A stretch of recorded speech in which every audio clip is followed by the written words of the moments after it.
Gusto ko na sa'kin ka manatili, pero mas gusto mo sa iba ka maligaw. Ikaw sana ang kayakap at kasama kung hindi ka bumitaw. Ngayon pagsisisihan mong hindi na nga ikaw ang kasama.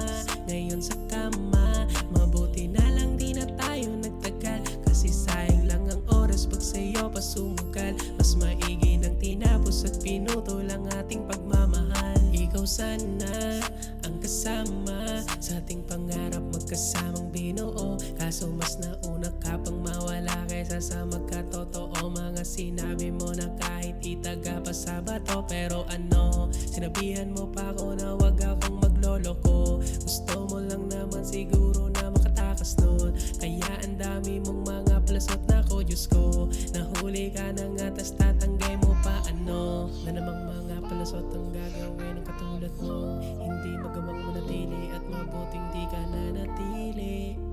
Buting di ka nanatili.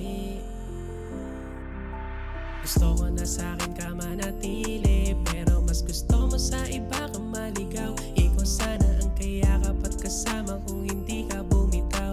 Ngayon pagsisisihan mong hindi na nga ikaw ang kasama.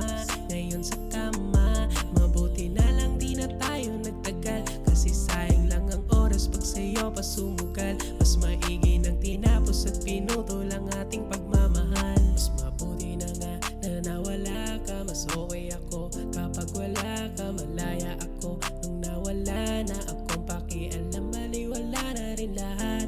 Ngayon hindi ko na maramdaman sapagkat merong ibang dahilan, kaya siguro nagaganto. Ngayon iba na ang saya, anong pake ko sa'yo? Tingnan mo nga ngayon, iba na ako sa dating ako. Hindi mo na matingnan, silaw na parang ginto. Yan ang mga palusot ang gagawin ng katulad mo. Hindi magawang manatili at mabuting di ka nanatili. Buting di ka nanatili. Gusto ko na sa'kin ka manatili, pero mas gusto mo sa iba ka maligaw. Ikaw sana ang kayakap at kasama kung hindi ka bumitaw. Ngayon pagsisisihan mong hindi na nga ikaw ang kasama. Ngayon sa kama, mabuti na lang di na tayo nagtagal, kasi sayang lang ang oras pag sa'yo pa sumugal. Mas maigi nang tinapos at pinuto lang ating pagmamahal. Ikaw sana ang kayakap at kasama ko kung di ka bumitaw. Ngayon pagsisisihan mong hindi na nga ikaw ang kasama. Ngayon sa kama,